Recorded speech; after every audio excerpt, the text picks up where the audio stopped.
It's the gas man. Grace us with your presence, grace us with your power.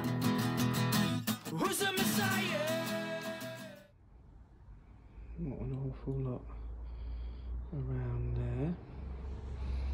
There's a higher concentration here.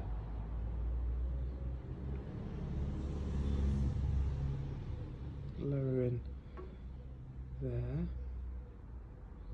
Oh, we got a rise. So it looks like a bit of bad soldering on that joint. As I put this near to it. Right, it's taken some doing, but I finally found the little leak. You see that? Now, it's using both technologies here. The sniffer gave us an idea where it was, but it seemed to be more around this area. But after a bit of spray, that shows us where it is. And as we can see, it's going off the scale now, so perfect.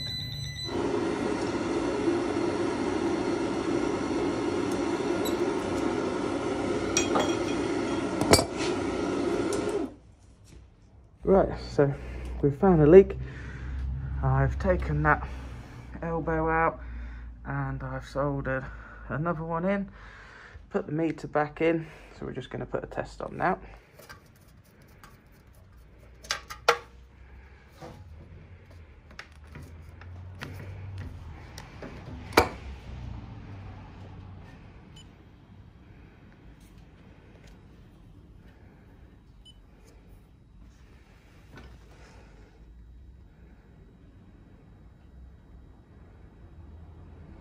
Doing the let-by test, gently putting the pressure in so we don't lock the governor out.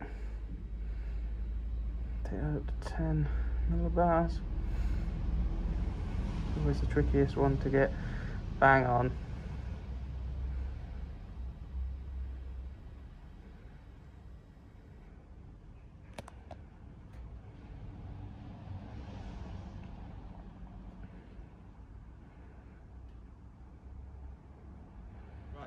So we found a gas leak, just done our let-by test, and now we're doing the stabilisation.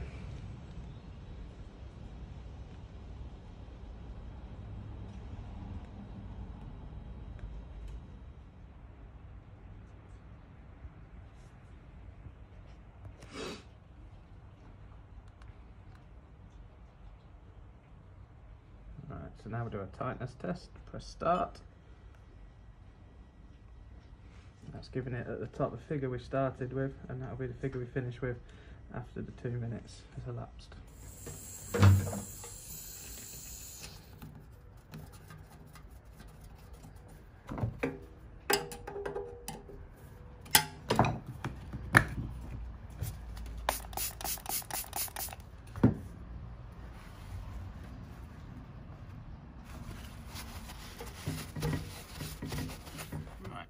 Just cut open the insides of a 3-port mid-position valve so you can see how to work. So the head, the motor turns that little flap, hot water to heating, and then in between, so you can see how that moves around there. So one of the most common faults with heating system is when you get the hot water's on, but the radiators are heating up. So if it's got one of these valves, it's probably just passing through that little bit in there, and it'll be a bit of magnetite or something on there. So that's what the inside of a 3-port valve looks like. Right, also just cut up the Worcester I-Range heat exchanger. This is one that came out of a system recently that hadn't been to before, that had been leaking. But as you can see, this O-ring's gone down here, so that's where the water's been leaking from, and it was gone at the top as well. That's like that. So that's pretty much what these look like. So this is the water way in there, and the water whizzes in and out of there, and this aluminium transfers the heat. You can see down there, I've removed the baffle. That's what that looks like inside there. And there's your thermostat there. That just sits in that little pocket. And this is the older one. As you can see, it's got that little glass strip there. The newer heat exchanger doesn't have that.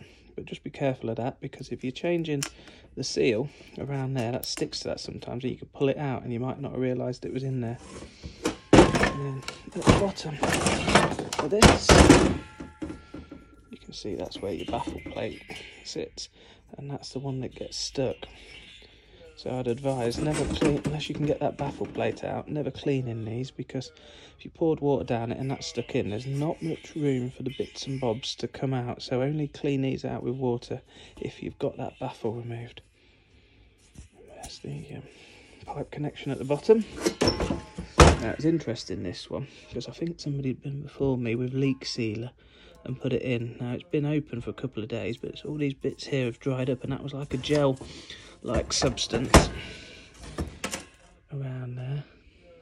But yeah, so if you go to service these and you see crusting like that coming over the top, it's normally because this O-ring's gone and it needs a new heat exchanger. I've also replaced this expansion vessel off an unvented cylinder this week because it was leaking there, spraying water out. I tried to pump it up, and it was evident when I was pumping, I was just pumping air and you could hear the gurgling. So I took it out and replaced it, but I thought I'd cut it open so you could see what's inside here. So this is the rubber membrane, and you can see the big tear mark in it there where it had gone. And in there, I did think this was rust, but it's just scale and deposits from the water that's stuck to that. And you know this is for an unvented cylinder because it's got a welded seam because it's working under higher pressure, whereas the heating ones have the folded over seam and are normally a red colour. Already I've seen a lot of grey ones lately, so colour's not always something to go by. But yeah, look at the seal, the seam. If it's welded, it's for unvented. If it's folded, it's for heating. But yeah, so that was leaking there. It's completely gone when I cut it open on that inside diaphragm. I've also cut open a plate-to-plate heat exchanger off a combi. Now this was one that was blocked. It wasn't fully blocked, it was partially blocked. And you can see there all the different segments that are squeezed together. I think this one's a 16 plate one. As you say, if you imagine the other half of that there, you have your heating water coming in and out, cold mains coming in, and then the heat transferring onto the hot water coming out. So if you find these are gone, normally your boiler will get up to temperature really quickly, cut off, go cold, and then come on again. If that's normally because the heat's being generated and it can't come out the plate quick enough because of the blockage. So the hot water will still come out hot and then cold, but because it's not working efficiently, it will start going hot, then cold, hot, then cold. And it's normally a good indication that this plate will be blocked. So we've not got too much scale in this area, so that side's fairly clean. And that side's got that bit of magnetite colour. And if you look in there, you can just see where the muck is inside it. And that's what's inside of a plate heat exchanger looks like.